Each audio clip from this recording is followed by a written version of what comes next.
ketua Muragister masing-masing PT, dan tak lupa kepada teman-teman anggota Muragister. Puji syukur kehadirat Allah SWT yang telah memberikan nikmat dan karunia-Nya sehingga kita dapat berjumpa kembali dalam keadaan sehat walafiat di agenda bulanan, yaitu diskusi rutin mengenai tema polemik halal, ada apa dengan mie gacoan dan mie instan. Salawat dan salam semoga tercurahkan kepada baginda Nabi Muhammad SAW. Semoga kita dapat barokahnya dan diberikan diakui umatnya hingga yaumul akhir. Pada kesempatan malam hari ini, perkenankan saya Fatihah Najibah yang akan memandu diskusi pada malam hari ini. Diskusi malam hari ini dengan tema polemik halal, ada apa dengan mie gacoan Endemiksu, akan dipantik oleh saudara kita. Ada yang pertama dengan Kang Yusuf Setiawan SPD, lahir di Jember tahun 1997 pada tanggal 9 Oktober, lulusan Institut Agama Islam Darussalam Blok Agung Banyuwangi, pendidikan bahasa Arab, dan sekarang adalah santri dan mahasantri Prodi IIS UIN Sunan Kalijaga. Pemateri yang kedua ada Mbak Basmah Nafisah SAG, lahir di Pati tanggal 7 Maret 1999, alumni S1 dari Ma'had Ali Maslakul Huda Pati. Dan sekarang ada santri dan mahasantri di IIS, Prodi IIS UIN Suka pada tahun ini. Langsung saja melihat hari yang semakin malam, kepadanya dipersilahkan. Bismillahirrahmanirrahim. Assalamualaikum warahmatullahi wabarakatuh. Waalaikumsalam. Alhamdulillah, wassalatu wassalamu ala rasulillah wa ala alihi wa sahbihi wa man tabi'ahum amma ba'd. Yang terhormat teman-teman magister baik dari Unsuka, Unwali Songo, yaitu bangsa, terus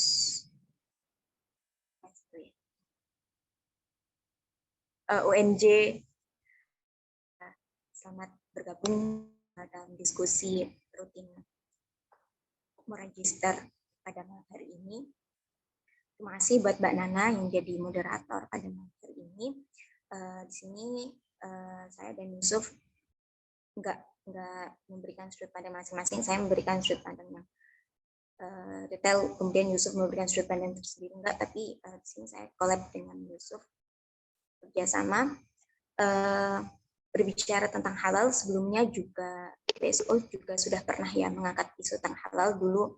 Mas Faiz sama Mas Amir ya kalau nggak salah berbicara tentang mobilisasi halal dan Muslim middle class.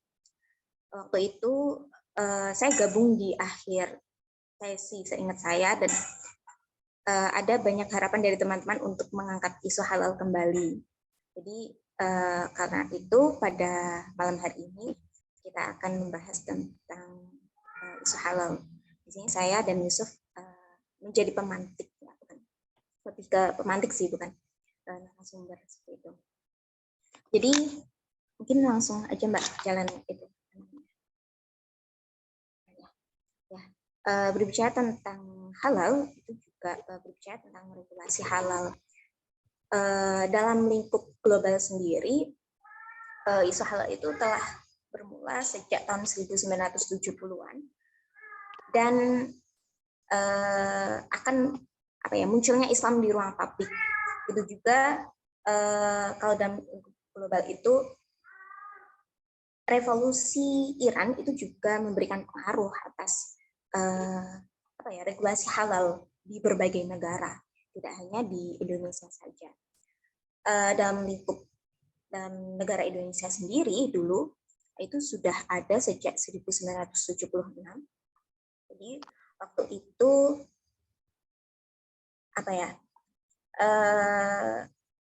terdapat suatu regulasi dari SK Menteri Kesehatan akan memberi penandaan produk non halal.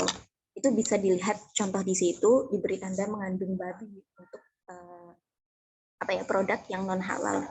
Karena dulu kembali lagi yang kita bicara tentang revolusi Iran itu, sempat saya baca itu Iran pernah tidak menerima produk daging dari luar negeri, lalu mereka mengirim anggotanya ke berbagai negara untuk memastikan beberapa produk atau daging di luar negeri itu halal dan sesuai dengan syariat Islam. Nah, dari situ beberapa negara mencoba untuk membuktikan dan berlomba-lomba untuk menunjukkan bahwa daging ini atau produk saya ini halal. Hal itu juga terjadi di Indonesia. Mungkin bisa dilihat karena ada aturan SK Menkes itu, ada penandaan produk non halal. Kemudian pada tahun 1985, perkembangan dari itu ada SKB Menteri Agama dan Menteri Kesehatan nomor 6 tahun 1985 tentang pencantuman halal. Jadi para pelaku usaha itu boleh mencantumkan produknya dengan tanda halal setelah memberikan daftar bahan-bahannya kepada Departemen Kesehatan. Lalu pada tahun 1988 itu ada suatu penelitian yang dilakukan oleh Profesor UGM yang bersama mahasiswanya, mereka meneliti produk yang tersebar di masyarakat, yang mana ditemukan dalam penelitiannya itu produk-produk tersebut berdasarkan uji lab itu mengandung kecurigaan terdapat bahan non halal, mengandung gelatin, dan itu bisa saja bahan-bahannya itu berasal dari babi seperti itu. Nah, karena itu muncul keresahan para masyarakat, terutama masyarakat Muslim dan para pelaku usaha mulai banyak membuktikan, menyebarkan iklan-iklan dan berlomba-lomba menunjukkan bahwa produknya ini halal. Karena itu sempat ramai kan di ruang publik seperti itu. Nah, untuk meredam keramaian itu, akhirnya terdapat amanat untuk pembentukan LPPOM MUI, dan itu berlaku dan itu mulai pada tahun 1989. Setelah itu pada tahun 1994, berarti 5 tahun kemudian, akhirnya LPPOM MUI itu berhasil mengeluarkan sertifikat halal pertama. Setelah itu 5 tahun berikutnya, pada tahun 1999, terdapat peraturan pemerintah tentang pemasangan label halal di kemasan, dan itu harus berdasarkan uji lab dan fatwa MUI seperti itu. Kemudian berarti 94, sampai tahun 2014 sebelumnya ada pergolakan di antara pemerintah dan MUI, tapi di sini kami tidak akan membahas hal itu. Hingga akhirnya keluar Undang-Undang Nomor 33 tahun 2014 tentang jaminan produk halal. Dan hal ini ada pembedaan dari regulasi sebelumnya. Jika halal sebelumnya, sertifikasi halal sebelumnya itu bersifat voluntary, sukarela, pada tahun itu sertifikasi halal menjadi obligatori, mandatori atau wajib. Dan itu terus berlangsung dikembangkan pada tahun 2019, PP nomor 31 tahun 2019, kemudian berlanjut lagi 2021 hingga saat ini regulasi itu semakin berkembang. Dilanjut Mbak Nana. Oke, dilanjut aja. Dan kewajiban halal ini itu bertahap untuk produk makanan, minuman, hasil sembelihan, dan jasa penyembelihan itu sampai 17 Oktober 2024. Lalu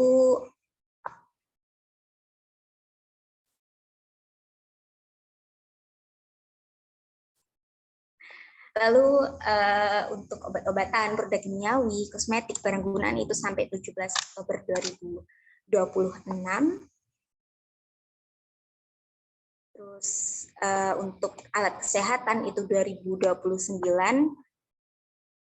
Untuk kategori B, risiko B, atau adapun resiko C yang ini lebih berat itu sampai 17 Oktober 2034. Dan skema regulasi halal itu tidak ada dua macam, ada yang pengajuannya itu reguler, hal ini berbayar untuk produk UMK yang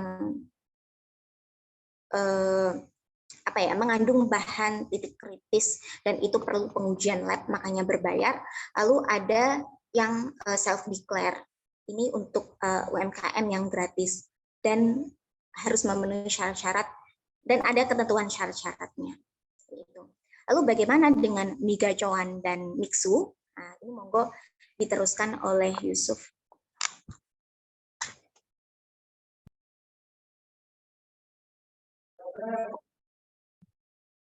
Cek, halo, apa suara saya terdengar? Aman. Terdengar. Benar. Oke, siap. Terima kasih Mbak Nana yang sudah menjadi moderator dan teman saya Mbak Nafisa. Kita lanjut ke inti dari permasalahan dari topik ini ya. Memang beberapa waktu lalu kalau kita mengikuti berita viral yang ada di medsos ya, terutama di TikTok kemarin yang berbicara tentang kehalalan mixu dan kehalalan mie gacoan ini ya memang menarik untuk diikuti gitu. Ya, mungkin sekarang kita sudah tahu bahwa kedua produk ini sudah mendapatkan sertifikasi halal dari MUI maupun BPJPH gitu. Tapi beberapa waktu lalu sempat ini viral, kenapa gitu kan? Nah, masalahnya sekarang why gitu? Kenapa kok ada masalah tentang kehalalan ini? Apa yang melatar belakangi kesulitan-kesulitan pada pengajuan kehalalan mie gacoan dan mixu? Lanjut, Mbak. Jadi teman-teman mie gacoan ini ya, kita membahas tentang mie gacoan dulu ya. Mie gacoan ini merupakan perusahaan franchise, artinya dapurnya itu ada satu, cuma untuk beberapa gerai yang ada yang tersebar di beberapa wilayah gitu. Jadi sebelumnya Mbak, sebelum ini. Nah, meskipun mendapatkan sertifikat halal manufacturing dari MUI, namun tidak mendapat sertifikat halal dari BPJPH. Nah, pertanyaannya why? Gitu. Jadi kemarin yang diupload di sosmednya mie gacoan ini, di sana tertulis halal manufacturing. Jadi sertifikat halal manufacturing atau halal secara proses gitu. Jadi ini tidak lolos untuk mendapatkan sertifikat dari BPJPH gitu. Nah, kenapa gitu? Oke, lanjut. Nah, menurut BPJPH, jadi ada beberapa ketentuan yang tidak dipenuhi oleh mie gacoan gitu. Karena kan beberapa menu yang belum diganti seperti sekarang ya, seperti kemarin itu ada menu mie angel, mie malaikat gitu. Ada mie setan, ada mie iblis gitu. Nah, mie iblis ini favorit saya kalau di mie gacoan ya. Ini teman-teman ada yang pernah ke mie gacoan belum ya? Eh, tapi saya tidak promosi ini. Terus Pede minuman Mas, ada, pede.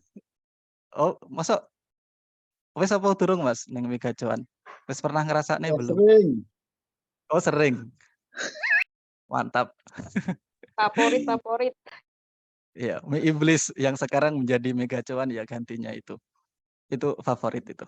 Terus mie ada menu yang namanya es genderuwo gitu.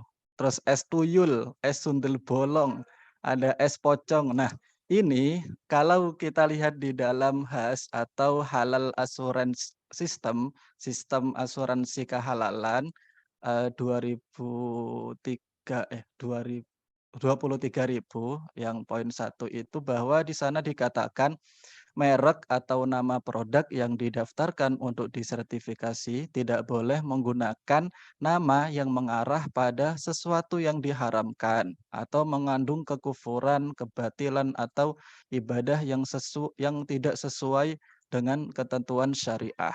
Nah, mie gacoan ini kan menunya kan ini ya rada kayak kesetanan gitu ya. Ya kesetanan sama kemalaikatan gini. Ada mie iblis, mie setan, ada mie malaikat dan ada es genderuwo dan lain sebagainya. Nah, ini secara tidak langsung BBCPH menilainya ini tidak boleh gitu. Karena di ketentuan tersebut yang barusan itu tidak diperbolehkan gitu. Jadi harus mencantumkan produk-produk yang tidak mengandung unsur-unsur kekufuran gitu. Karena takutnya kan kalau kita terus katakan ini makan mie iblis gitu. Takutnya nanti jiwa-jiwa kita ini keiblisannya tergugah mungkin. Takutnya mungkin seperti itu ya. Lalu akhirnya ya pada tanggal 1 Februari ya singkat cerita tanggal 1 Februari 2023 demi mempertahankan pelanggannya, ia mengubah nama menunya menjadi permainan-permainan tradisional gitu.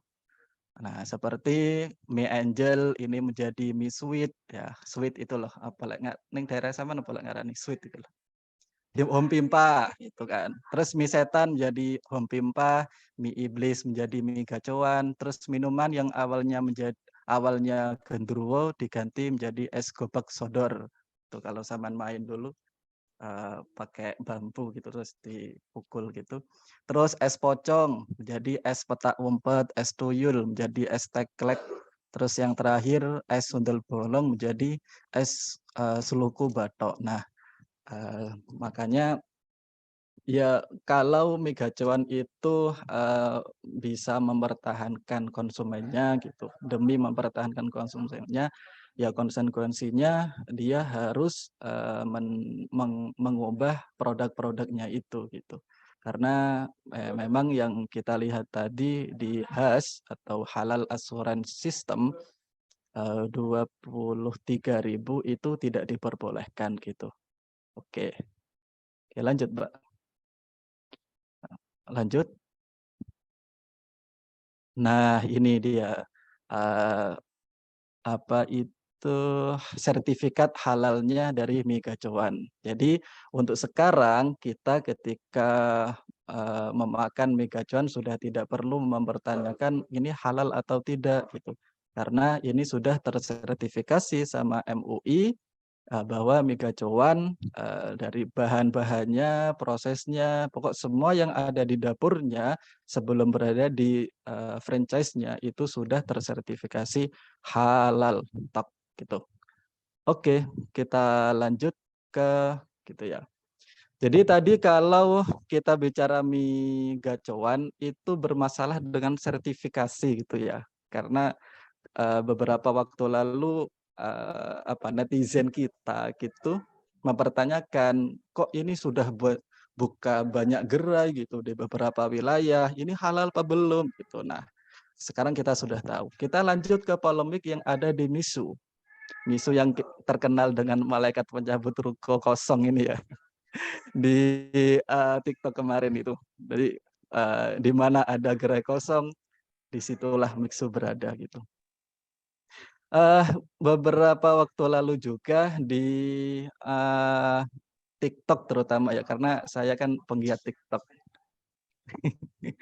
Itu berawal dari tanggal 3 Januari 2023, MISU ramai karena telah menyantumkan halal di gerainya.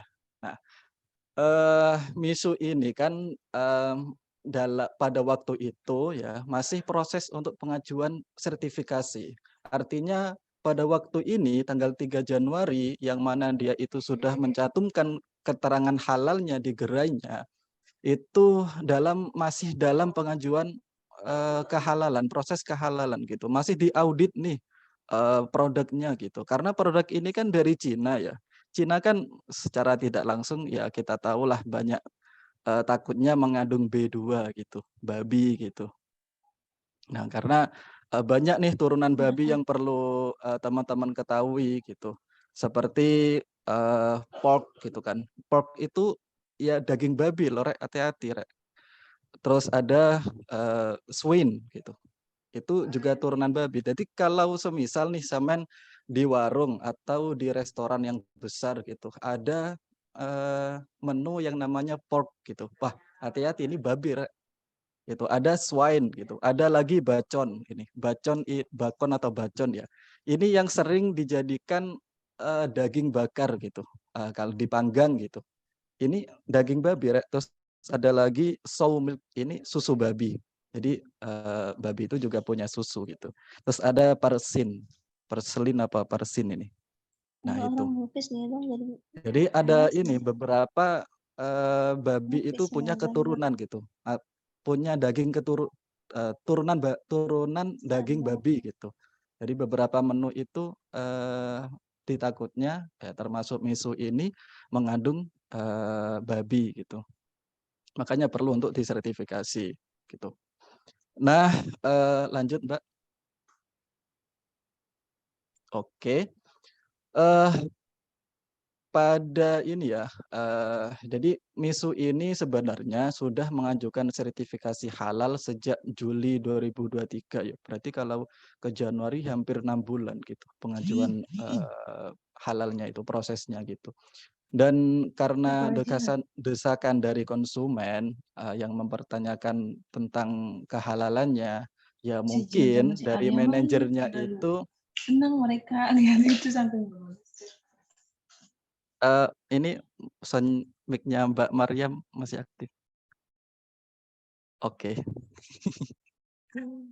Jadi karena mungkin desakan dari netizen Indonesia ya tahulah sifat dari netizen kita itu bagaimana, perlu desakan. Akhirnya mungkin karena desakan itu pihak manajer dari MISU itu memasang kehalalan di gerainya gitu. Tapi dari sinilah timbul masalah gitu. Karena apa? Karena lawang ini belum sertifikat halal dari MUI belum muncul, tapi kok mencantumkan kehalalan produknya gitu di gerainya. Nah, ini yang menjadi masalah. Karena dalam salah satu undang-undang JPH yang bisa kita lihat itu di layar, tidak boleh memasang keterangan halal logo ya sebelum mendapat sertifikat dari BPJPH dan akan mendapat sanksi administratif berupa teguran sampai pencabutan peredaran. Nah, kalau semisal ada perusahaan yang sampai dia itu mencantumkan logo halal yang sekarang kita tahu kayak apa ya, lambang wayang gitu ya, yang warna ungu gitu. Nah, itu bisa mendapat sanksi administratif berupa teguran atau pencabutan peredaran gitu.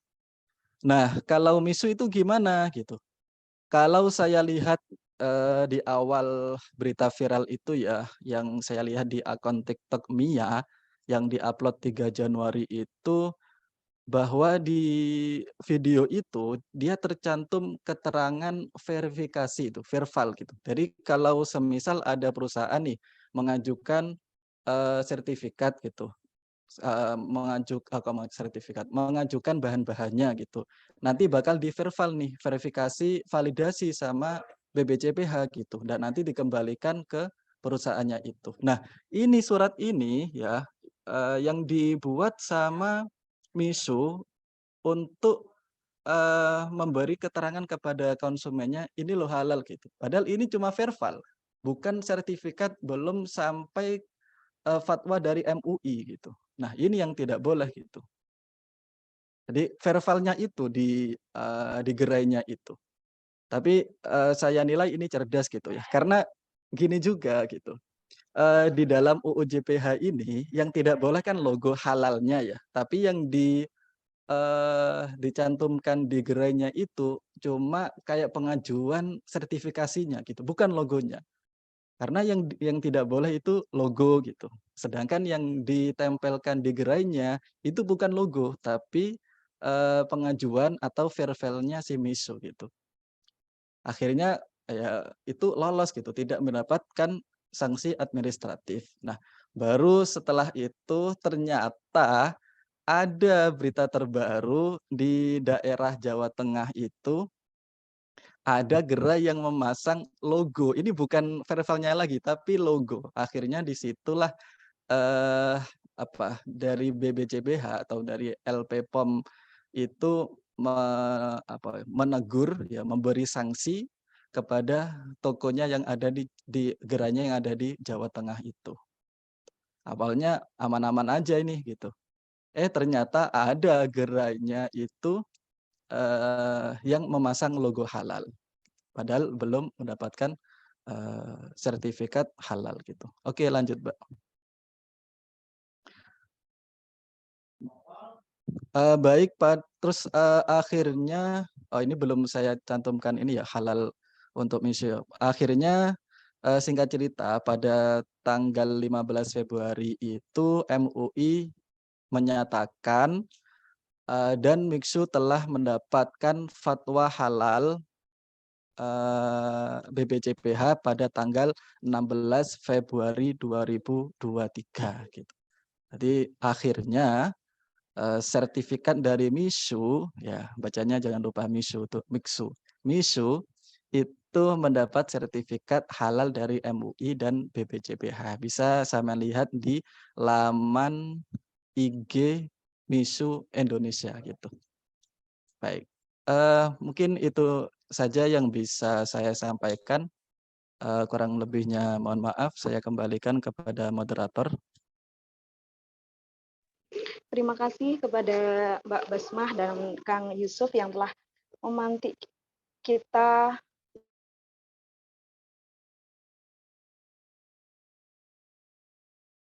kenapa menjadikan polemik untuk penerbitan sertifikasi halalnya menjadi begitu nggak mudah gitu. Nah, untuk sesi selanjutnya disilakan kepada teman-teman audiens, barangkali ada yang mau memberikan opini, sanggahan, tambahan, atau pertanyaan kepada teman-teman kita, disilahkan. Kepada tiga penanya. Izin bertanya. Ya, silakan bisa bisa angkat tangan.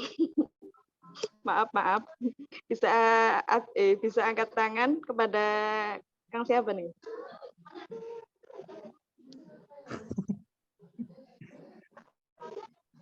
Angkat tangan.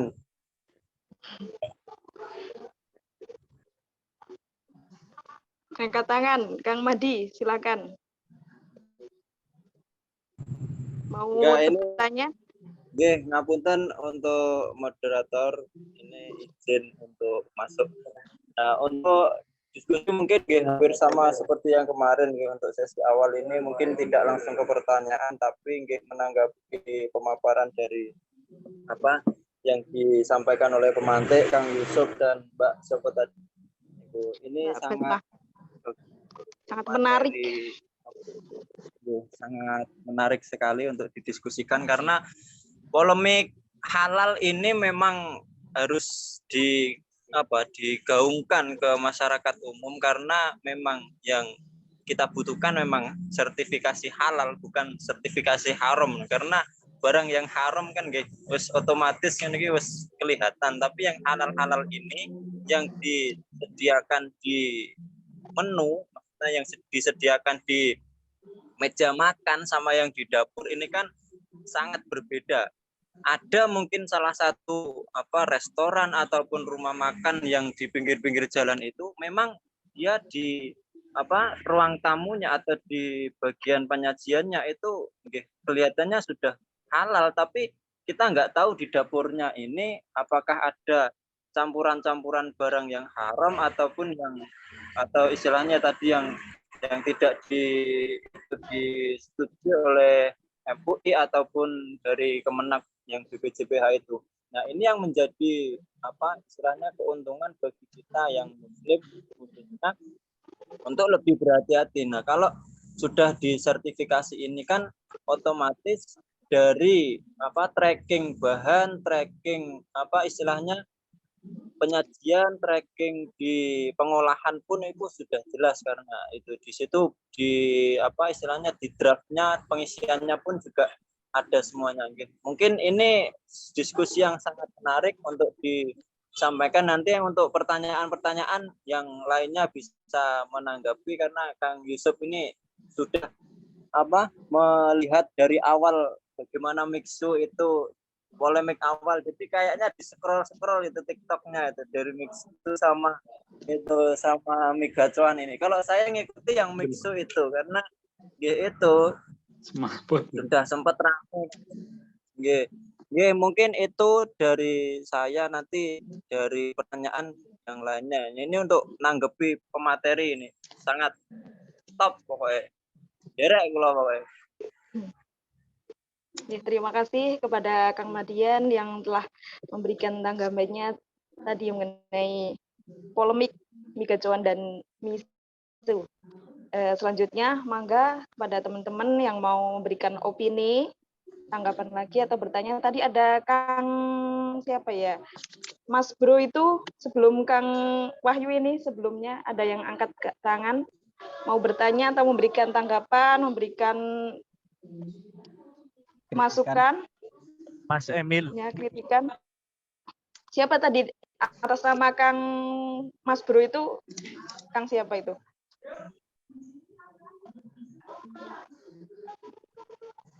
Apakah masih ada ini Kang Mas Bro? Atas nama Mas Bro? Mas Emil, monggo. Halo, izin. Oke, Mas Emil. Suara saya apakah terdengar? Masuk. Terdengar, Mas. Ya, sebelumnya terima kasih kepada Mas pemateri dan Mas pemantik dan Mbak pemantik yang sangat luar biasa, Mbak moderator juga. Terima kasih waktunya. Izin bertanya, ini saya mendapatkan titipan pertanyaan saja ya. Ya, saya sampaikan saja. Penghubung ya. Izin yang pertama gini, Mas. Apakah ya kan pelabelan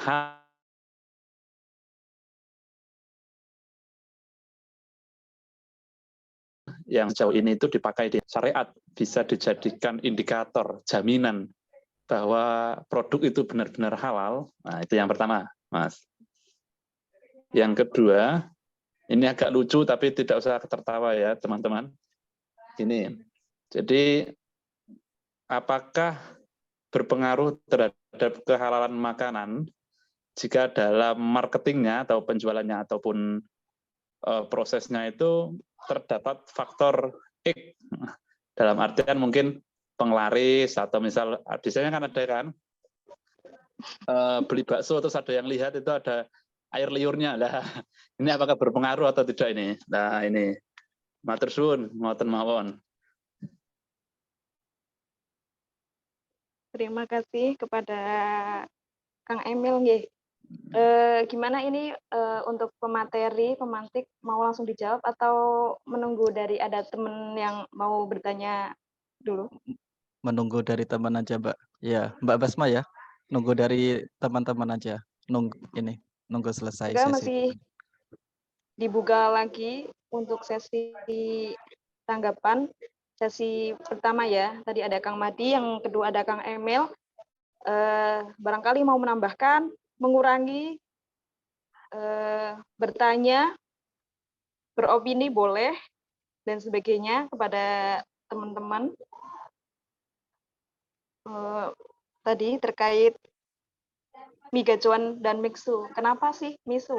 Kenapa sih kok untuk proses sertifikasi halalnya itu menjadikan polemik dan prosesnya lama? Terus Lucu Mbak. ya dengan Kang Wahyu ya? Oke. Ya, baik. Assalamualaikum warahmatullahi wabarakatuh. Waalaikumsalam warahmatullahi wabarakatuh. Ini paparan yang menarik dari Mbak Basma dengan Kang Yusuf Setiawan. Akhirnya materi ini berani beliau untuk paparkan, dan memang juga sesuai dengan jurusan. Pertama mungkin saya mengapresiasi terkait apa yang sudah disampaikan oleh pemantik pada malam ini, dan itu sangat luar biasa. Dan kedua, kita mengapresiasi juga dengan apa yang telah menjadi kinerja MUI hari ini, bukan hanya selektif di dalam memberikan jaminan halal terkait dengan barang, proses, tetapi juga nama. Bahkan saya nggak terlalu nggak terlalu ngikutin terkait dengan Migacuan dan Misu ini, tetapi mendengar penjelasan dari Mas Yusuf tadi bahwa ini saya kira paparan yang menarik memang untuk kita diskusikan pada malam minggu ini. Yang pertama tentu yang menjadi polemik memang karena mendengar tadi paparan dari Mas Yusuf bahwa Misu ini sudah memberikan label halal atau penggunaan label halal itu, logo halal, tetapi belum mendapat sertifikasi halal dari BPJPH atau MUI. Nah, padahal kalau kita pikir yang menjadi polemik itu adalah terkait dengan penamaan. Saya mendengar tadi ada yang namanya mie iblis, kemudian mie malaikat, mie setan dan sebagainya. Itu kan salah satu strategi marketing yang kemudian masuk dalam ranah brand management. Hanya saja kalau persoalan seperti ini sebenarnya yang kita diskusikan hari ini kan banyak UMKM yang memang saking kreatifnya itu memberikan nama-nama yang dalam pandangan kita itu sebagai kemusyrikan gitu. Saya ini salah satu penggemar nasi kuning setan gitu. Saya salah satu penggemar nasi kuning setan. Kenapa? Karena ternyata filosofi yang digambarkan dari nasi kuning setan itu bahwa setan itu yang bukan setan dalam makna yang hakiki gitu, tetapi makna majazi. Jadi ada proses penamaan, tetapi kita perlu mengkaji terkait lebih lanjut lagi apa yang menjadi motif dari penamaan seperti itu. Mie iblis ini, mie apa ini dan sebagainya, mie setan, mie malaikat. Kita perlu menyelidiki terkait dengan motifnya, karena yang saya bagi tadi terkait dengan pengalaman saya bahwa saya penggemar nasi kuning setan, karena setan yang dimaksud itu adalah karena kita begadang. Jadi nasi kuning setan itu bukannya 24 jam gitu. Yang menjadi pertanyaan, apakah memang ada undang-undang atau ada ketentuan atau regulasi dari MUI yang memang secara mendasar mengatakan bahwa penamaan itu saya kurang maksudnya kurang mengikuti dari awal materi ini. Mudah-mudahan yang tadi itu sudah dibahas. Ya, maksud saya terkait dengan penamaan ini mudah-mudahan sudah dibahas dan bisa diinfokan kembali kepada saya. Nah, yang menjadi pertanyaan itu adalah apakah memang ada regulasi yang terkait dengan penamaan dari MUI ini bahwa namanya juga harus serba halal gitu. Nah, itu saja pertanyaan dari saya, Mbak. Terima kasih kepada Kang Wahyu yang memberikan pertanyaannya melihat dari segi pemaknaan namanya ya. Nah, tadi yang pertama dari Kang Mahdi telah menanggapi mengenai sertifikasi halal di resto-resto. Kemudian yang kedua ada pertanyaan dari Kang Emil. Yang pertama mengenai pelabelan halal di Indonesia secara syariat bisa menjamin bahwa apakah bisa menjamin bahwa produk tersebut halal. Yang kemudian pertanyaan kedua adalah apakah berpengaruh terhadap makanan dalam marketing ketika menggunakan bantuan yang lain gitu. Penglaris. Terus ya tanda kurung ya, tanda petik. Terus yang ketiga dari Kang Wahyu. Pertanyaannya, apakah ada regulasi undang-undang mengenai terkait penamaan dari MUI harus serba halal? Begitu pertanyaan yang sangat membuka pikiran kepada Kang pemateri dan Mbak Materi, disilahkan menjawab. Tetapi sebelumnya barangkali dari teman-teman ada yang mau memberikan masukan terlebih dahulu, memberikan kepada ada yang ditanyakan tadi. Mungkin siapa tahu ada yang mau dulu, nanti baru dari penanya, dari pemateri nggak apa-apa. Dari audien yang lain dulu nggak apa-apa, kemudian baru disambung dengan ke pemateri begitu.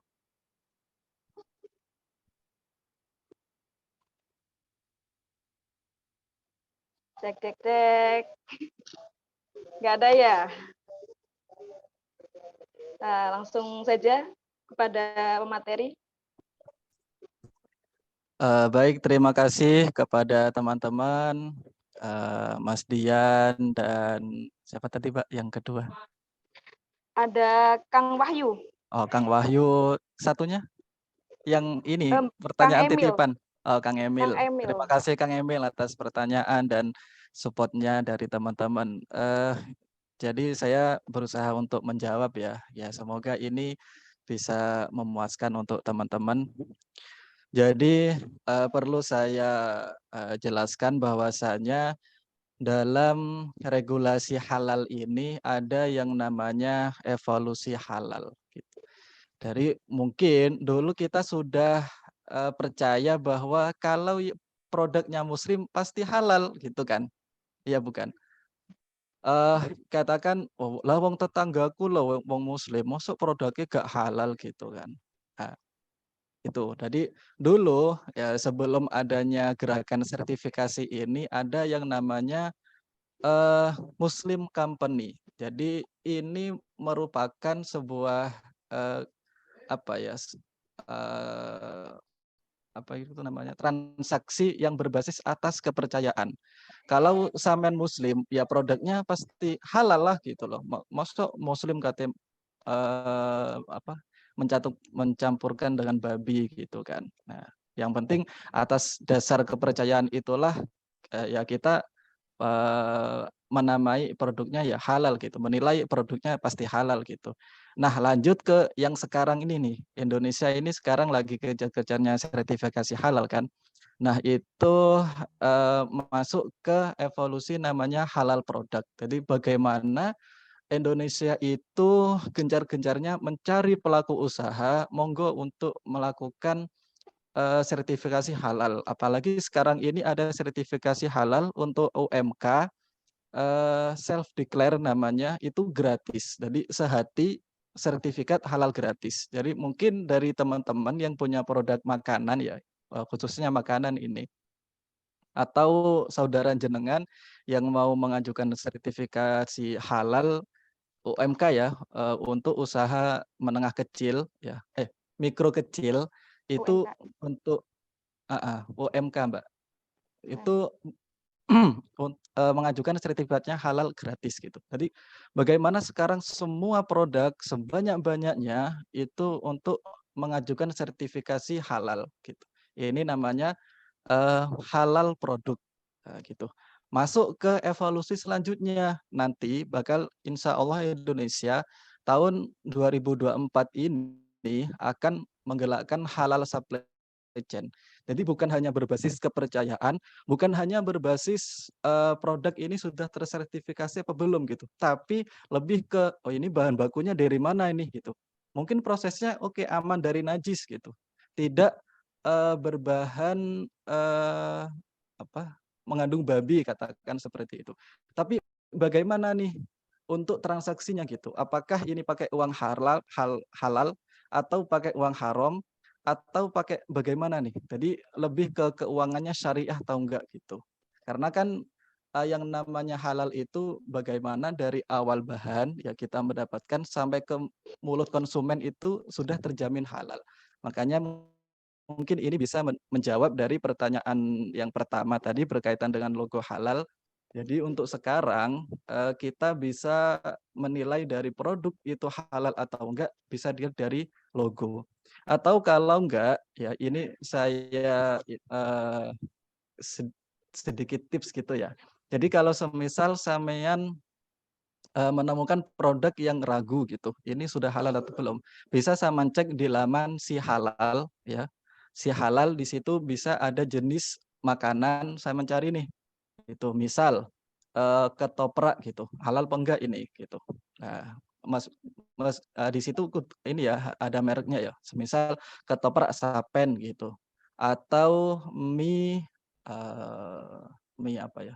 Mie pangsit pojok Mangli gitu. Ya tulis saja gitu. Nah, itu. Jadi kalau semisal ragu cari di si laman gitu. Kalau tidak ada logo halal gitu. Jadi ya sekarang bisanya pemerintah itu mencantumkan kehalalan produk dengan lambang atau perwakilan dari logo itu gitu. Dan juga tadi untuk pertanyaan kedua, bagaimana nih untuk distribusi makanan yang di situ mengandung pesugihan gitu ya. Itu nanti masuknya ke evaluasi selanjutnya, Masnya. Untuk halal supply chain, bagaimana untuk produknya ini bahan-bahannya itu halal atau enggak gitu. Masuklah nanti mungkin 2030 atau kapan gitu namanya halal value chain. Jadi barangnya itu juga halal, keluarnya itu juga halal, terus pendistribusiannya, pokok semuanya itu bakal halal gitu. Nah, gitu. Ya, jadi untuk logo ini bisalah untuk kita yakin bahwa produk itu halal. Karena dalam prosesnya itu enggak mudah sih Mas Mbak untuk mengajukan sertifikat itu. Karena bahan-bahannya itu harus dijelaskan dari pelaku usaha, nanti prosesnya gimana, dapurnya itu semisal punya produk yang halal dan non halal, apakah dapurnya ini dipisah atau enggak dan lain sebagainya. Itu untuk lebih detailnya ya bisalah kita nanti enggak di sinilah untuk proses halalnya itu, pengajuan halalnya. Terus untuk motif penamaan dari pertanyaan Mas Wahyu tadi ya. Tadi kita sudah ini Mas Wahyu untuk menjelaskan dari penamaan itu, jadi pengajuan halal itu tidak hanya bahannya halal, tapi juga dari namanya aja sudah ditentukan gitu ya, yang ada di Halal Assurance System. Tadi di PPT-nya sudah saya cantumkan. Di Halal Assurance System atau HAS 23.000 itu di sana dikatakan bahwa merek atau nama produk yang didaftarkan untuk disertifikasi halal tidak boleh menggunakan nama yang mengarah pada sesuatu yang diharamkan, yang mengandung kekufuran, kebatilan, atau ibadah yang tidak sesuai dengan prinsip syariah Islam gitu. Karena kan Migacuan kemarin ini ya mengandung setan, iblis, genderuwo, tuyul, sundel bolong, pocong. Nah itu ya nggak tahu ini latar belakang dari MUI atau BPJBH bagaimana. Tapi saya nilai sih emang baik gitu. Karena biar tidak ini sih mindset kita itu kayak habis makan mie iblis gitu. Akhirnya berperilaku seperti iblis. Naudzubillah min dzalik. Ya gitu mungkin mau ditambah sama Mbak Basma. Silakan Mbak Basma.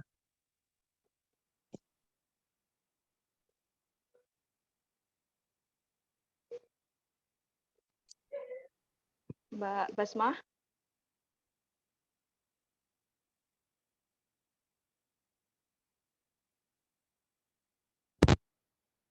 Dengar nggak? Dengar. Ya, masuk. Ya, mungkin nambahi yang bagian akhir tadi, Mas Yusuf, tentang penamaan produk ya.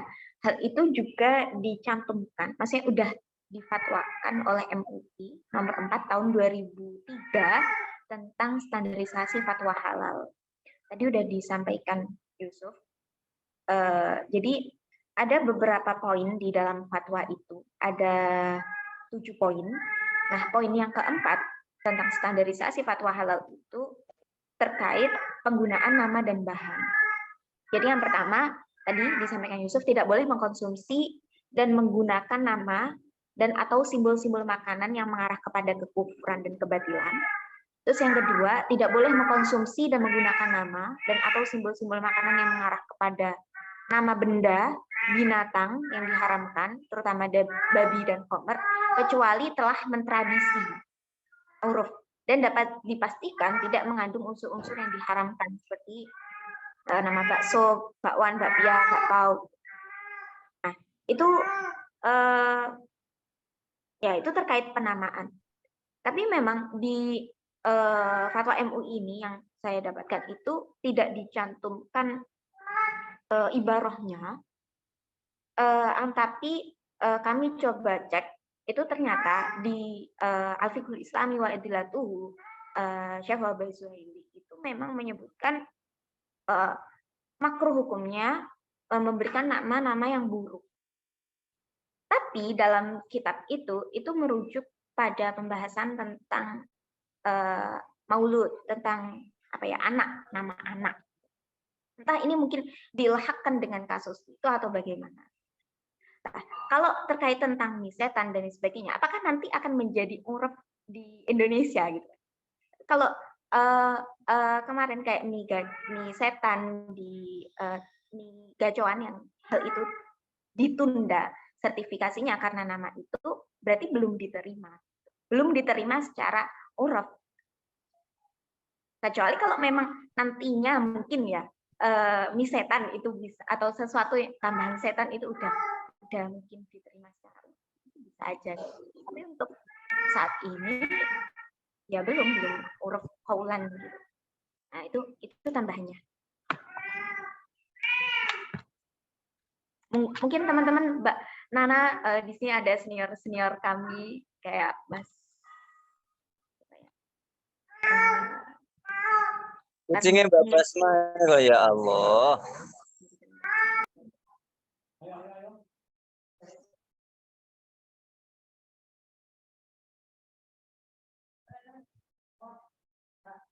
kucingnya kelaparan nih gimana?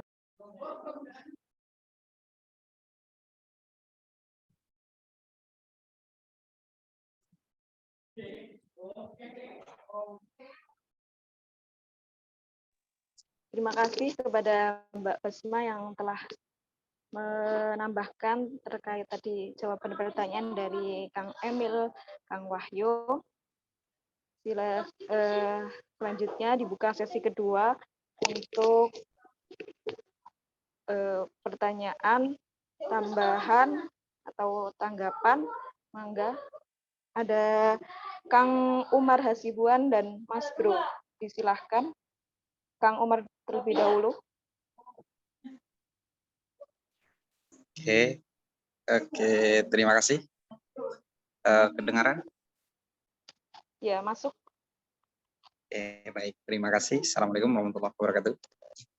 Waalaikumsalam. Saya tidak bertanya sih, saya lebih menambahkan dan tidak menanggapi, tetapi menambahkan dari jawabannya Mas Yusuf dan Pak Basma. Terkait pertanyaannya Mas siapa tadi ya? Mas Emil ya, yang titipan ya. Beliau menyampaikan bertanya tadi bahwa apakah sertifikasi halal menjadi jaminan terhadap produk syariat gitu tadi, apa gimana tadi ya? Gimana Mbak moderator, begitu nggak tadi? Begitu ya? Tadi apakah logo halal bisa menjadi jaminan atas kehalalannya gitu? Logo terhadap kehalalan produk. Sebenarnya logo itu implementasi daripada sertifikat, perwakilan daripada sertifikat yang telah diperoleh, kemudian dicantumkan logo pada produk. Itu ganti daripada sertifikat. Nah, untuk masalahnya itu, apakah itu sebagai jaminan? Pertama, sebagai umat muslim, tentunya yang kita percayai, lembaga keagamaan yang kita percayai adalah MUI. Pada dasarnya dulu kenapa ada sertifikat halal, produk halal itu dimulai dari penemuannya seorang dosen, penelitiannya dosen dari Universitas Brawijaya. Nah itu kan di sana booming itu yang Ajinomoto bahwa itu adalah ada unsur babinya. Nah pada saat itu presiden yang saat itu adalah Pak Soeharto, dia melihat masyarakat itu pada saat itu percayanya kepada para pemangku agama, bukan kepada pemerintah. Ya kalau masyarakat itu percaya kepada pemerintah mungkin kepada ranah Kementerian Kesehatan ya. Tapi pada saat itu umat Islam bisa direda dengan fatwa-fatwa daripada para ulama. Nah, Pak Soeharto memberikan mandat kepercayaan untuk menjawab situasi yang saat itu terjadi lewat MUI. Nah, dari MUI itu sekitar 38 tahun yang lalu sampai 2014 ya. Keterjaminan itu, kepercayaan itu kita sebagai muslim percayanya kepada MUI. Nah, lewat dari sertifikat halal ini menjadi sebagai fondasi atau sebagai dasar bahwa produk yang telah tersertifikasi itu sebagai jaminan. Untuk prakteknya di lapangan, produk yang telah disertifikasi, jika dia menggunakan produk yang lain, itu kembali kepada PU-nya sendiri ya. Apakah dia masih tetap menggunakan bahan-bahan yang telah tersertifikasi atau tidak. Untuk saat ini memang pengawasannya seperti yang disampaikan Mas Yusuf tadi, bahwa kan ada beberapa sanksi ya. Untuk pengawasannya memang saat ini masih tidak terlalu ketat banget. Ya di situ cuman ada sanksi administrasi, denda sama penarikan ya Mas. Tapi belum ada pidananya. Misalnya dia menggunakan bahan yang awalnya tidak halal atau mungkin gula yang tidak tersertifikasi tadi, dia menggunakan kembali ke sana, belum ada ranah pidananya. Tetapi ranah pidananya bisa ada jika ada unsur penipuan. Nah, itu masih regulasinya, memang masih dibahas sampai saat ini. Saya juga belum menemukan peraturan dengan adanya tindak buat dipidanakan ya. Dalam tesis saya juga sih belum ada sih ini Kak. Itu untuk keterjaminan sebagai alat daripada syariah, daripada produk yang halal itu Mas. Kemudian untuk pertanyaannya Mas Wahyu tadi, kira-kira ada nggak regulasi gitu ya? Sebenarnya tadi udah disebutkan sama Mas Yusuf, Mbak Basma tadi peraturan apa Undang-Undang 2003. Tetapi ada lagi dari LPPOM itu SK 2014. Di situ memang menyatakan bukan cuma bahan yang harus halal, tetapi nama, bahkan bentuk. Bentuk juga tidak boleh menyerupai hal-hal yang vulgar gitu atau menyerupai anjing atau babi, itu tidak boleh. Bukan cuma sebatas bahan, bahkan nama juga, bahkan juga bentuknya pun harus tidak boleh dengan bentuk-bentuk yang tidak boleh ya, vulgar, tahulah semua yang di sini. Begitu kira-kira tambahan dari saya. Oh, kalau satu lagi tadi ya, ada penglaris gitu ya, saya dengar ya. Gimana dengan penglaris? Apakah itu mempengaruhi kehalalan gitu ya? Kalau menurut saya sih penglaris itu sebatas kepercayaan di Indonesia saja ya. Menurut saya, kalau di luar itu kayaknya nggak ada penglaris. Nggak mungkin Coca-Cola membuat salah satu pekerjaan, siapa yang bisa membuat penglaris nanti akan kami pekerjakan. Kalau perusahaan-perusahaan besar itu nggak mungkin penglaris, cuman karena kita kepercayaannya terhadap sesuatu yang gaib, roh-roh yang gaib, begitu. Jadinya notabene atau pikiran kita selalu kepada hal-hal gaib, misalnya penglaris. Kira-kira begitu.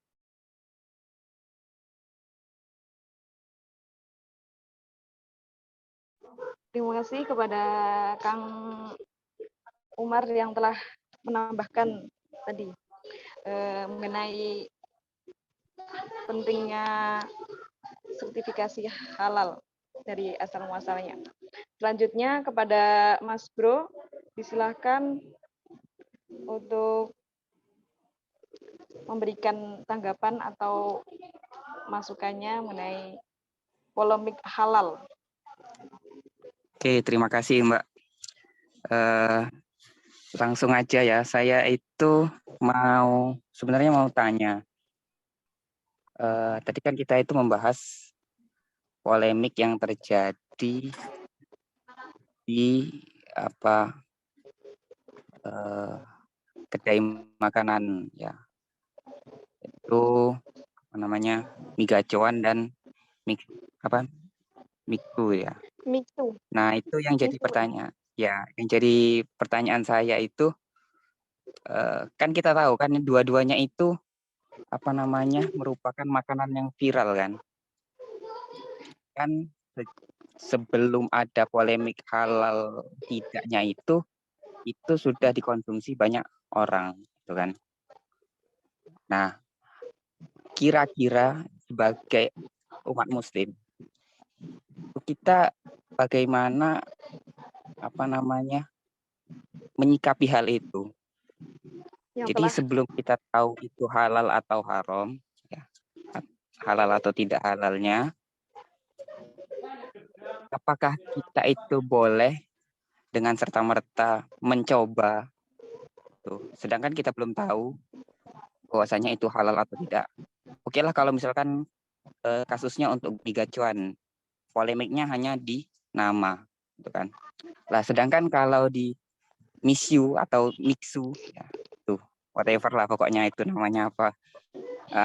Nah itu kan ada kemungkinan dia menggunakan bahan-bahan yang melibatkan B2 atau babi itu kan dalam komposisinya. Nah kira-kira itu gimana untuk sikap dari seorang muslim itu untuk itu? Karena jujur ya saya sendiri sampai sekarang itu belum pernah nyoba yang namanya Misyu itu ya. Itu ya. Jadi itu aja pertanyaan dari saya. Terima kasih sebelumnya. Terima kasih kepada Mas Bro atas pertanyaannya. Mungkin ada lagi satu orang untuk bertanya, boleh. Mau menambahkan, menanggapi, beropini juga boleh. Yang lain sebagainya. Mbak Okta, Mbak Susan, Kang Agus, Mbak Pratiwi, Mbak Rayat, barangkali.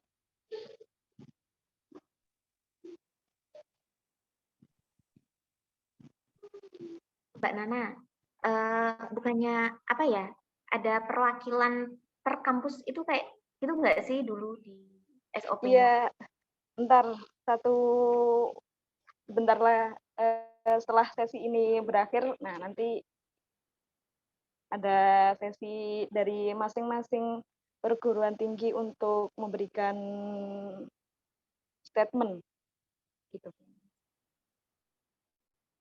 sudah tidak ada ya untuk pertanyaan atau tanggapan terkait materi polemik ini. Jadi langsung aja dijawab kepada Kang Yusuf atau Mbak Basmah pertanyaan dari Mas Bro tadi. Mas siapa ya tadi tuh? Mas Namanya Mas Hamami. Bro. Mas Hamami. Ya, Mas Hamami mengenai bagaimana sih menyikapi orang-orang muslim, umat muslim yang telah mengkonsumsi hal yang belum jelas kehalalannya. Itu saja mungkin secara ringkasnya ya. Begitu. Mangga, disilahkan. Baik, terima kasih pertanyaannya Mas Bro atau Mas Hamami. Untuk apa yang sudah terjadi tentang MISU itu, ini akan menjadi evaluasi dari pemerintah bahwa terus untuk menggencarkan tentang kehalalan produk gitu. Karena memang disadari bahwa saat ini, memang belum sampai merambah ke pelosok-pelosok gitu untuk sertifikasi halal sendiri ya. Dan memang ada perlu gerakan dari teman-teman semuanya ini, khususnya kepada teman-teman halal, untuk mensosialisasikan tentang kehalalan gitu. Karena dari situ nanti masyarakat kita akan sadar bahwa pentingnya produk-produk halal ini. Karena apa yang kita makan itu kan ya dalam hadis malah dalil lagi.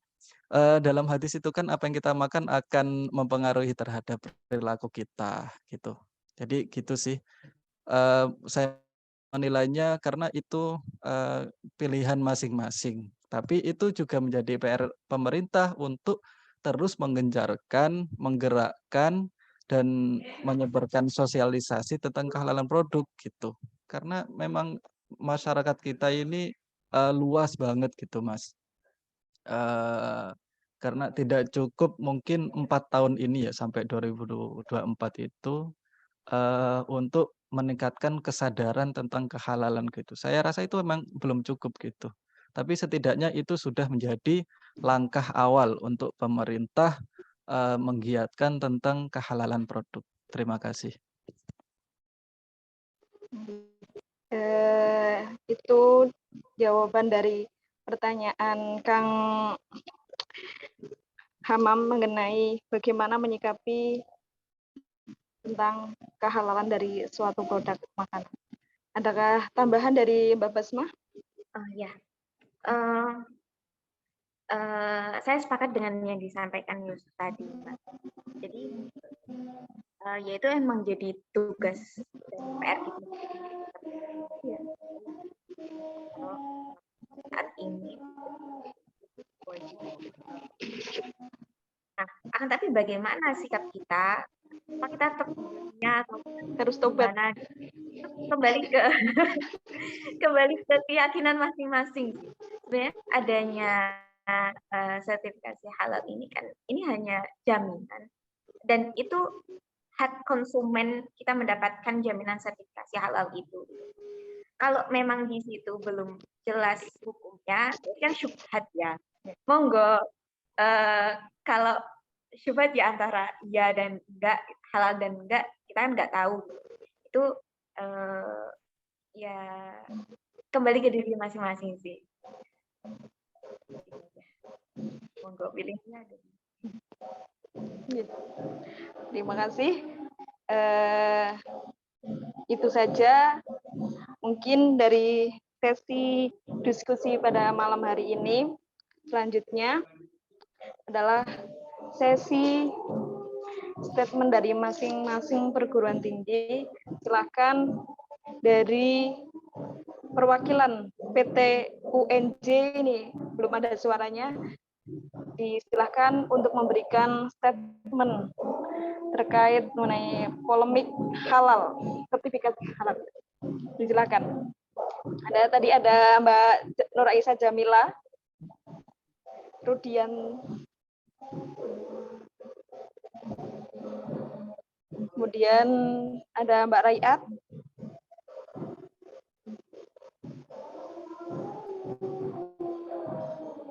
Oke, bismillah. Mohon izin Mbak Moderator, saya mewakili teman-teman dari UNJ. Iya.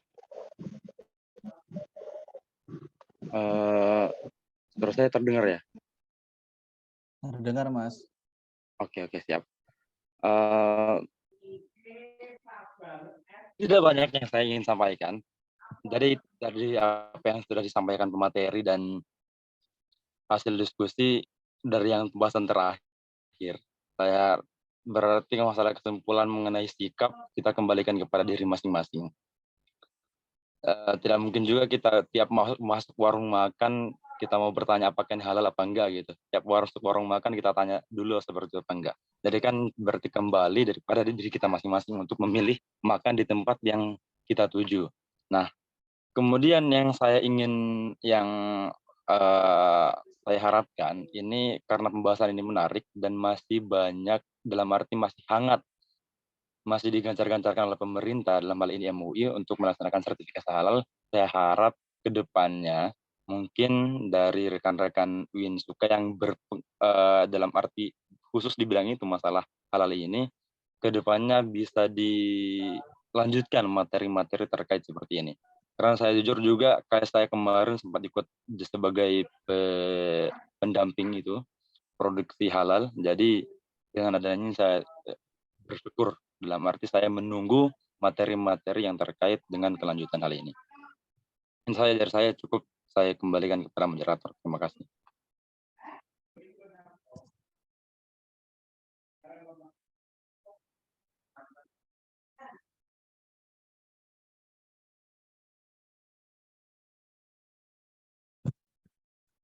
Mbak, mic-nya masih mati.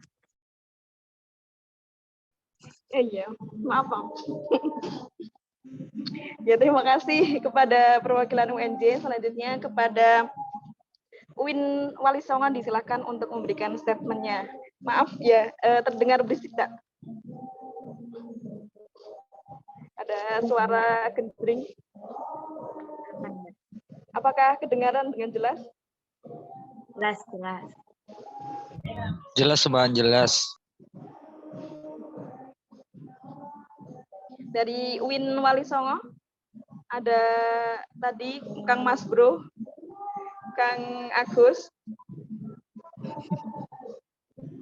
Mbak Loho nggak hadir.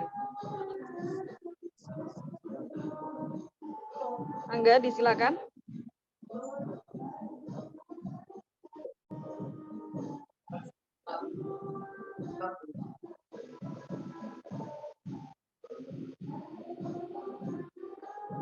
Ini di sesi saran ya, Mbak? Iya, di sesi Opini. Anjay. Suaranya kedengeran, Mas Yusuf, Mbak Basmah? Kedengeran, Mas. Oke, siap. Mungkin gini ya, Mas. Saya sedikit memberikan opini terkait soal regulasi dan saran. Tadi diskusinya menarik sekali ya. Sangat memantik sekali teman-teman yang lain untuk bisa terangsang stimulus responnya. Kalau soal untuk regulasi dan saran, pemerintah itu hanya menyediakan rantai aturan halal saja. Misalnya ya, aturan undang-undang CPH. Bisa dikaji lah pembahasan isi materinya. Solusi yang bisa dilakukan itu pemerintah melalui pihak yang diberikan, dalam artian hal ini adalah diberikan otoritas, itu bisa merancang dan membuat kebijakan strategis yang mengatur output produk yang memiliki market share mayoritas muslim di Indonesia secara tegas. Ingat, secara tegas, bukan hanya rantai halal saja, begitu. Beberapa poin yang mungkin saya akan berikan atau terkait regulasi dan saran ya, Mas. Terkait BPCPH, giat dalam melakukan edukasi produk halal secara masif pada masyarakat dengan memanfaatkan instrumen public policy. Ini yang sering gagal fokus ya. Padahal ini sudah digaung-gaungkan dari dulu terkait giat edukasi produk halal. Kemudian ada poin yang ketiga, sertifikasi halal berbasis artificial intelligence. Ini mungkin saran yang cukup radix ya dari saya. Karena apa? Kok ada wacana artificial intelligence ini? Masalah yang akan diselesaikan itu untuk menanggulangi daripada kesenjangan terkait solusi antara pihak auditor dengan banyaknya jumlah produk yang sudah beredar di masyarakat. Begitu, Mas. Kemudian poin yang selanjutnya ada persoalan masalah dalam hal regulasi terkait proses pembuatan halal.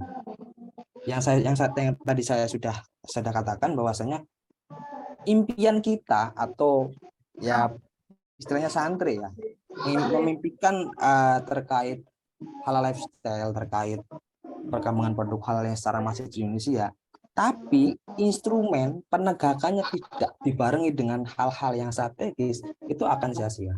Contohnya seperti jumlah LPH di bawah MUI itu tidak sebanding dengan jumlah UMKM atau produk yang beredar. Begitu. Kemudian itu beberapa saran dan regulasi yang mungkin bisa didiskusikan di forum balik layar. Kemudian saya mau materi terkait polemik migacuan dan mixue ya. Ini sebenarnya dua masalah yang berbeda. Kalau migacuan itu lebih kepada unsur penamaan saja. Sedangkan mixue itu terkait regulasi dan sertifikasi yang masih berhubungan zat kehalalannya.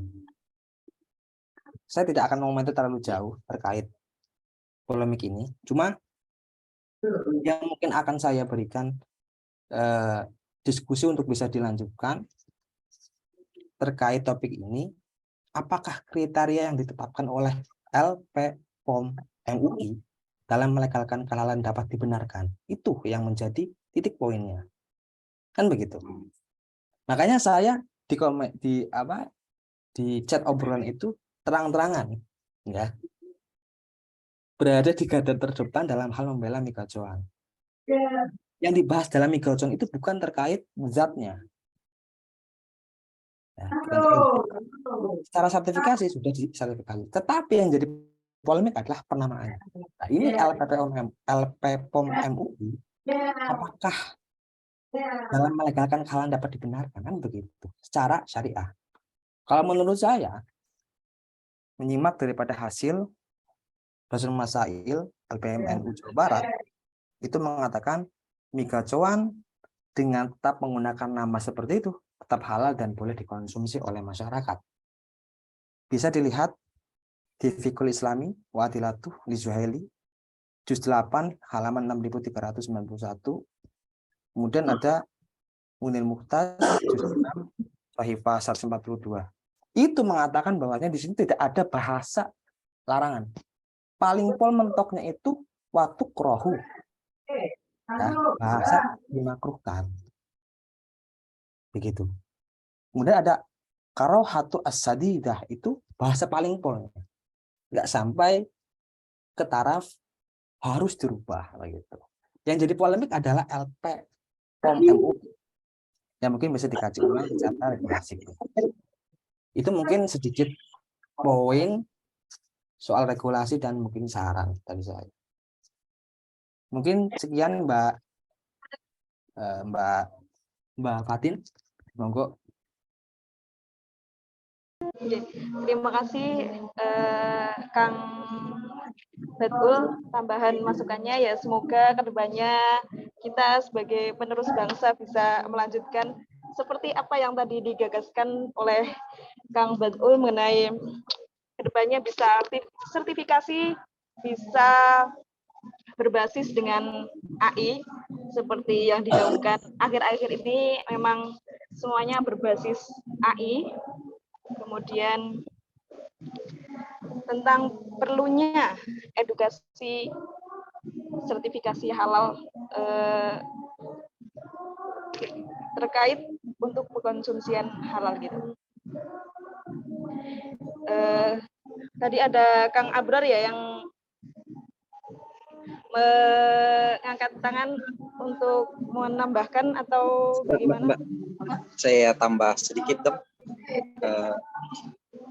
untuk masalah yang disampaikan Mas Batul, untuk mie gacoan memang ininya halal, tapi namanya itu. Kalau menurut saya juga sah-sah saja sih. Seperti pertanyaannya Mbak Zidni ini, bagaimana? Karena strategi marketing mereka kan menggunakan itu, makanya laris dengan nama-nama yang tadi gitu. Kalau menurut saya sih sah-sah saja. Siapapun yang memakan sah-sah saja. Bahkan kita pun memakannya halal kok jika memang itu halal. Tetapi jika dia ingin mendapatkan suatu jaminan seperti sertifikat, ya harus tetap mengikuti ranah daripada peraturan dari MUI itu sendiri, seperti nama, bentuk, dan lain sebagainya. Begitu kira-kira. Ya tergantung kita menyikapinya bagaimana nanti. Makanya butuh halal awareness. Itu pertanyaannya dari Mas Faiz ya. Ya karena kita masih kurang halal awareness. Kenapa saya bilang kurang halal awareness? Karena kita percaya bahwa produsen itu ya muslim semua, memang kayak mayoritasnya muslim semua kan, makanya kita hanya sebatas trust saja, belum sampai kepada supply chain-nya itu, masih sampai pada situ. Kira-kira begitu Mas Batul. Oke, terima kasih. Langsung itu ke Kang Abror, bisa masuk? Terima kasih. Apa suara saya terdengar? Aman. Oke. Terima kasih. Saya sebetulnya izin menanggapi dari diskusi yang telah kita lakukan tadi, bahwa saya menangkap beberapa poin yang ingin saya tanggapi ya sebetulnya. Jadi pertama terkait mengapa kok MUI tidak menghalalkan atau tidak memperbolehkan menggunakan nama-nama jelek tadi, seperti mie setan, mie es pocong, dan sebagainya. Apa alasan MUI? Nah, perlu kita ketahui bahwa dalam hal ini MUI menggunakan kaidah satu dzari'ah atau satu dzara'i. Jadi MUI dengan dengan tidak melegalkan nama-nama tersebut diharapkan tidak menimbulkan bahaya-bahaya lainnya. Nah, jadi alasan MUI tidak membolehkan nama itu adalah satu dzara'i. Nah, oleh karena itu, kemudian yang kedua, bahwa MUI itu memiliki beberapa prinsip ketika istinbatul ahkam. Tadi ada satu dzara'i, kedua ada ihtiyat. Jadi MUI itu sangat ihtiyat ketika menentukan satu produk hukum. Maka ketika ditanyakan apakah fatwa MUI itu bisa dijamin kebenarannya atau kehalalannya, maka justru sangat bisa. Kenapa? Karena MUI itu ketika menentukan fatwa, dia melampirkan berbagai pendapat, kemudian diambil yang paling ketat. Nah, jadi MUI menggunakan kaidah ihtiyat itu tadi. Jadi ketika misal ada kelompok atau organisasi agama lain yang mengatakan halal, sedangkan ada pendapat ulama lain yang mengatakan haram, maka MUI mengambil yang haram itu karena MUI menggunakan ihtiyat itu tadi.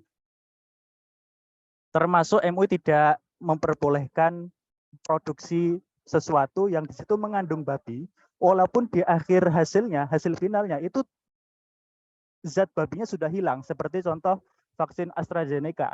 Itu MUI mengharamkan vaksin AstraZeneca karena di situ ada kandungan babi yang digunakan dalam produksi. Walaupun di produk final itu tidak ada lagi kandungan babinya. Nah, hal ini itu yang dinamakan dengan istihalah. Nah, sedangkan MUI itu dengan satu dzari'ahnya itu tidak membolehkan hal itu, tapi beda dengan NU, terutama NU Jawa Timur. Mereka memperbolehkan karena mereka juga menyetujui istihalah, konsep istihalah. Jadi kalau tadi ditanyakan apakah integritas fatwa MUI itu bisa diyakini, ya bisa. Tapi ya ada tapinya. MUI itu bukan harga mati fikih atau bukan harga mati hukum Islam di Indonesia. Jadi sebetulnya ketika misal barang ini tidak disertifikasi oleh MUI, tidak berarti itu haram.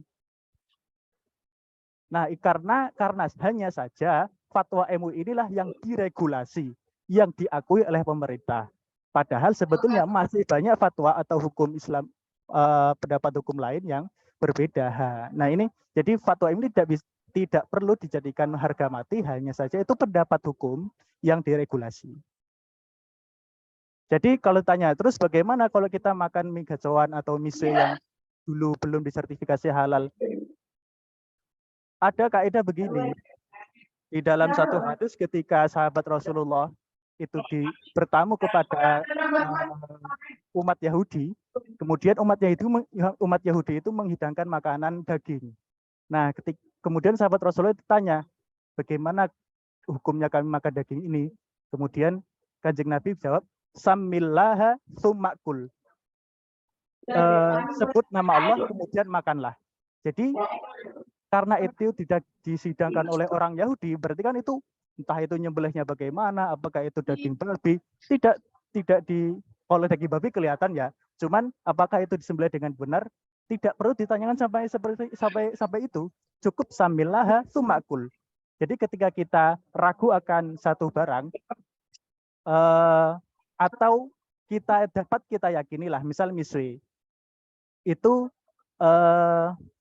kalau kita lihat zahirnya dia adalah satu barang yang halal, tidak ada daging babi, tidak ada sebagainya, maka boleh-boleh saja kita makan. Apalagi hanya sekedar es krim yang daging disediakan oleh Yahudi saja boleh kok, asal sambillah tsummakul. Jadi itu saja dari saya, terima kasih.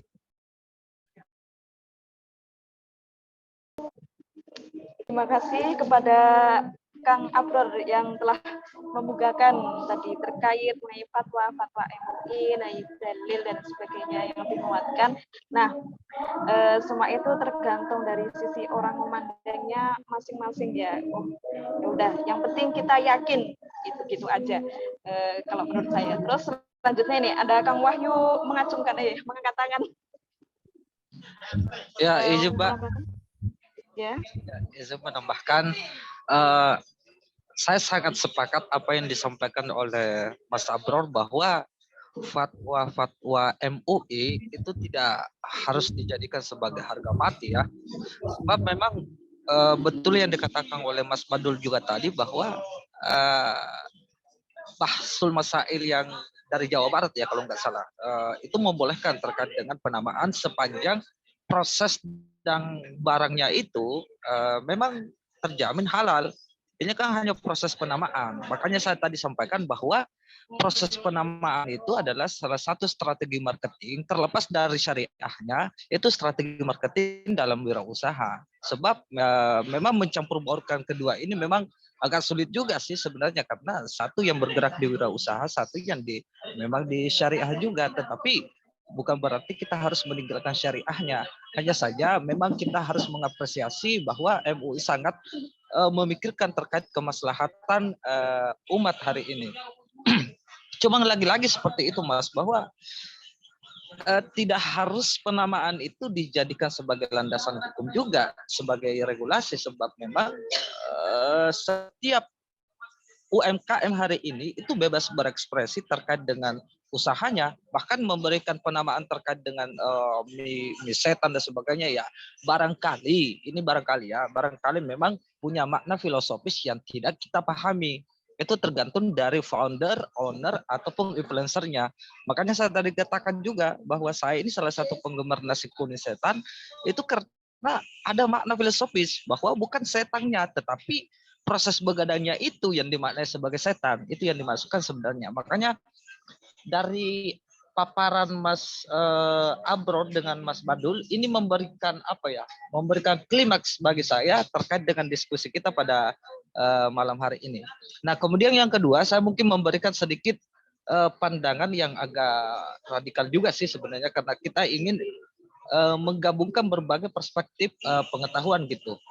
Pada bulan berapa ya, sekitar bulan 12 yang lalu ketika saya menjadi narasumber juga pada kegiatan ini, saya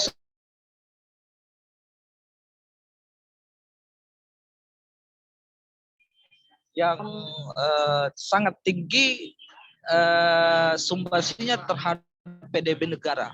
Jadi produk domestik bruto kita itu memang sangat tinggi dari sektor UMKM. Itu nomor 2, Mbak. Ya. Nah, artinya apa? Barangkali terkait dengan sertifikasi halal ini salah satu program yang memang dihadirkan untuk mendata semua UMKM se-Indonesia. Ya, saya kira seperti itu. Nah, bisa jadi ini kan belum ada pidananya terkait dengan pelanggaran-pelanggaran. Hanya saja pembacaan saya seperti itu, bahwa bisa jadi UMKM ini akan ada ke depannya bahwa mungkin bantuan dari pihak MUI terkait dengan sertifikasi halal ini, karena kita belum tahu ke depannya ya. Atau bisa jadi ada semacam perampasan gitu. Ini mohon maaf kalau saya memberikan pendapat agak radikal. Jadi perampasan bahwa UMKM karena terlalu tinggi sumbangsinya kepada negara, maka dia dikuras. Dia dikuras melalui hasil dari sertifikasi halal ini, yang artinya memang sudah dikalkulasi berapa keseluruhan dari UMKM dan itu akan dikenakan pajak yang sangat tinggi. Nah, ini saya kira pembacaan yang mungkin agak nyeleneh dari saya, tetapi saya berdasar juga dari data-data gitu. Ya, saya kira itu pendapat dari saya, Mbak. Ya, sekaligus mewakili mungkin dari UI BBC, dan kalaupun Mas Mahdia mungkin mau menambahkan, monggo. Ya. Terima kasih Kang Wahyu atas pandangan yang radikalnya. Tadi menyinggung kedepannya tentang pajak. Terus ini ada yang mangkat tangan lagi, ada Kang Agus Khairul Faiz. Silahkan barangkali mau menambahkan, menanggapi, beropini, atau sesi tanyanya udah tutup ya. Disilakan.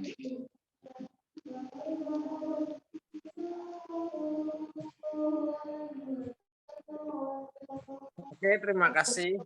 Aku hanya beropini aja. Kalau aku pribadi ya, aku lebih setuju dengan nama-nama yang ekstrim, dengan nama-nama yang aneh-aneh. Karena ini menurut aku filosofi kayak mie iblis itu menandakan iblis aja bisa kita pegang, iblis aja bisa kita makan, bisa kita kenyang, itu berarti kita bisa menaklukkan iblis. Begitu juga mie setan ya, berarti kita bisa menaklukkan setan.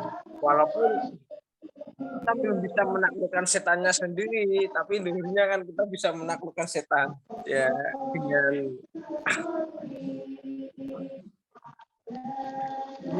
pemikiran seperti itulah. Itu menandakan ya kalau belum bisa menaklukkan setan ini kan setidaknya dengarnya kita bisa menaklukkan nama-namanya gitu.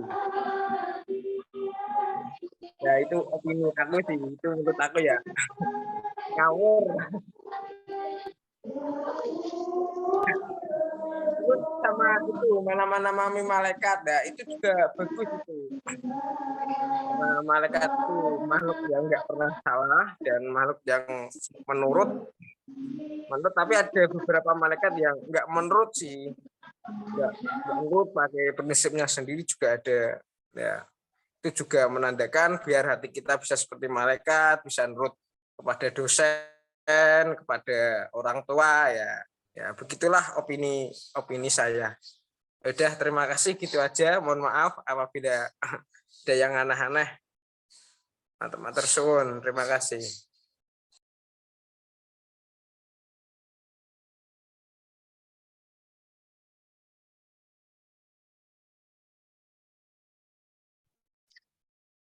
Mbak Nana, Mik. Iya, maaf. Terima kasih kepada Kang Agus atas opininya terkait penamaan itu juga untuk menambah customer marketing. Terus selanjutnya kepada perwakilan Unisma Malang bisa memberikan statementnya. Mbak Nisa, Mbak Nisa, Mbak Khairunisa, ya, ada Ada Mbak Nisa.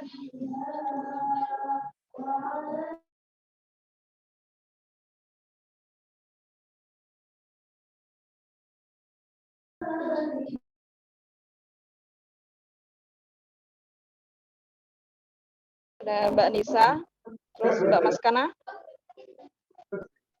Ini yang malam semakin panas, perlunya kopi untuk menemani diskusi malam Ahad ini ya. Malam Ahadnya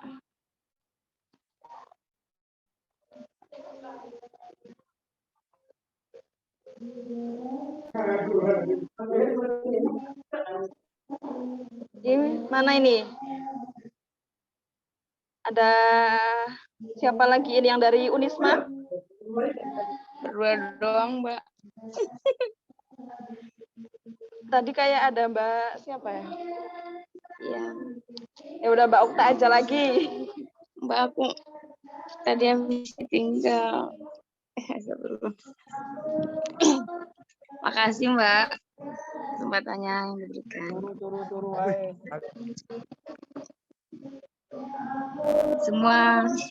Semua yang disampaikan kayaknya udah menjawab. Tadi kan selama diskusi kayaknya saya banyak pertanyaan, tapi udah disampaikan dapat jawabannya dari teman-teman. Kenapa sih ke pas awal tuh kayak bingung dulu, kok mie gacoan nggak dapet sertifikasi halal MUI, kenapa? Tapi padahal mie yang dijual mie pakai ayam gitu. Kalau di Bandung saya juga suka makan mie yang kayak gitu dan nggak ada sertifikasi halalnya kayaknya juga nggak ada. Tapi mie gacoan kok rame ya, ternyata itu karena penamaannya. Jadi saya kira awalnya cuma dianggap halal atau nggak halal dari bahan-bahannya aja, tapi sampai penamaan pun ada aturannya kayak gitu. Makasih Mas, Mbak udah ngasih insight baru buat saya. Terima kasih Mbak Nana. Ya, terima kasih kepada Mbak Okta. Kayaknya sudah semua ini dari masing-masing PT sudah memberikan statementnya ya. Terus yang terakhir dari saya sendiri menyimpulkan bahwa kedepannya perlunya edukasi sosialisasi terkait sertifikasi halal. Bagaimana produk sesuatu itu harus terjamin, harus halal begitu kepada masyarakat khalayak umum. Jadi harus bukan menjelaskan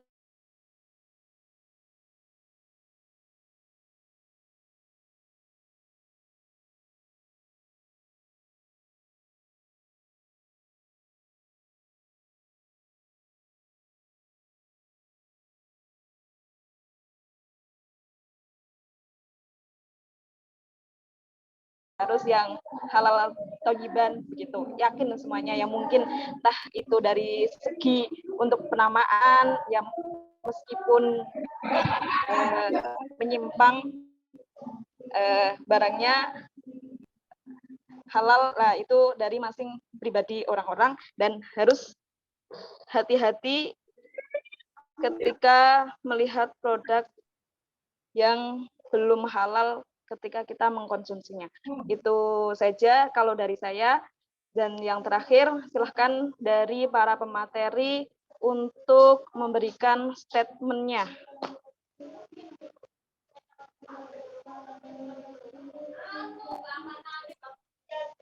Baik. Kang Yusuf. Oke. Terima kasih kepada teman-teman yang sudah ikut andil dalam menjawab, bertanya, menjawab, terus membantu menanggapi dari penanya juga. Terima kasih untuk semuanya, dan terutama kepada ini teman pemateri saya, pemantik saya, dan moderator. Saya beri kesimpulan sedikit ya, mungkin dari apa yang sudah kita bahas, terutama bahwa yang dinilai oleh MUI tentang regulasi halal ini ternyata bukan produknya, bukan hanya bahannya saja, tetapi nama juga perlu untuk diperhatikan gitu. Terus yang kedua, ketika kita beberapa produk yang sering kita makan ini sebenarnya sudah halal atau belum, bisa kita cek di website si halal gitu ya. Tadi di chat sudah disebar, kok disebar ada yang menyebar link si halal, itu bisa dicek mungkin makanan yang biasa Saman makan ini udah halal atau belum gitu ya. Terus perlu untuk diperhatikan di beberapa warung ya tidak bisa kita ini ya tebak gitu, karena beberapa teman saya juga menemukan ya di daerah UIN, Suka, di daerah Timoho itu ternyata banyak makanan yang mengandung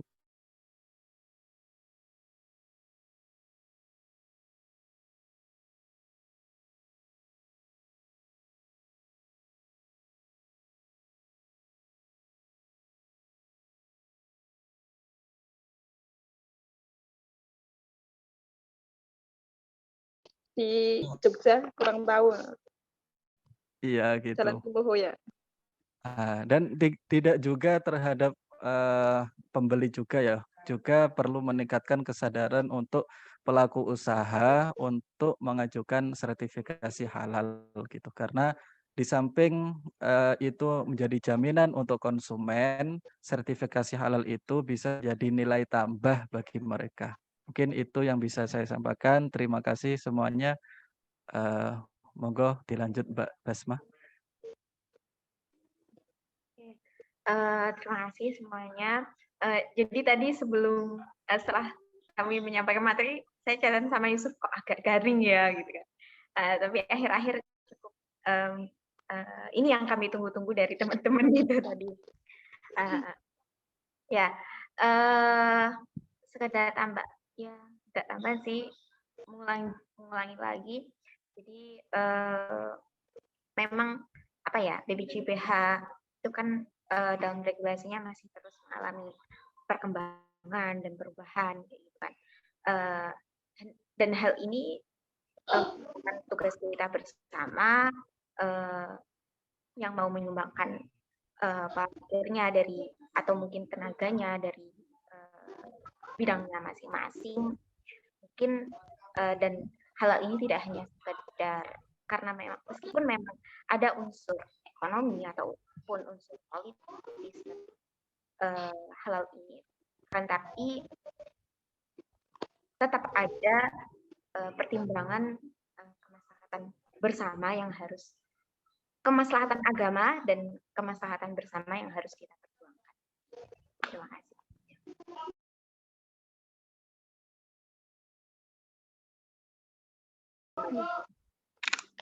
Di materi kita yang sangat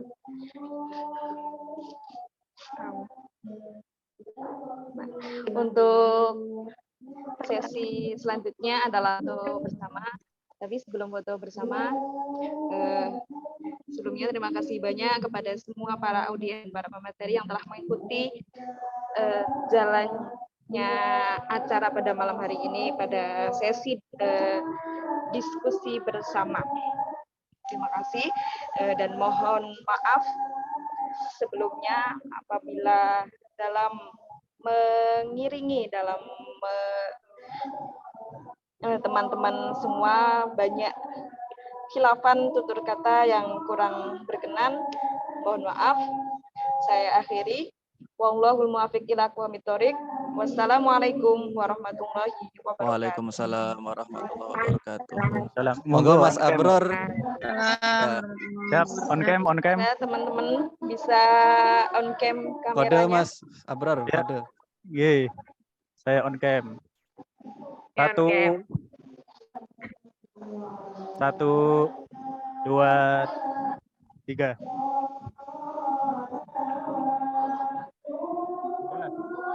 Sudah.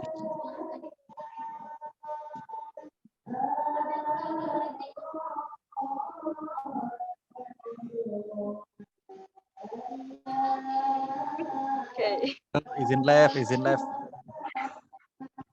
Go, matur Iya, suwun, makasih matur suwun, Mas Yusuf. semuanya. Mas Ma.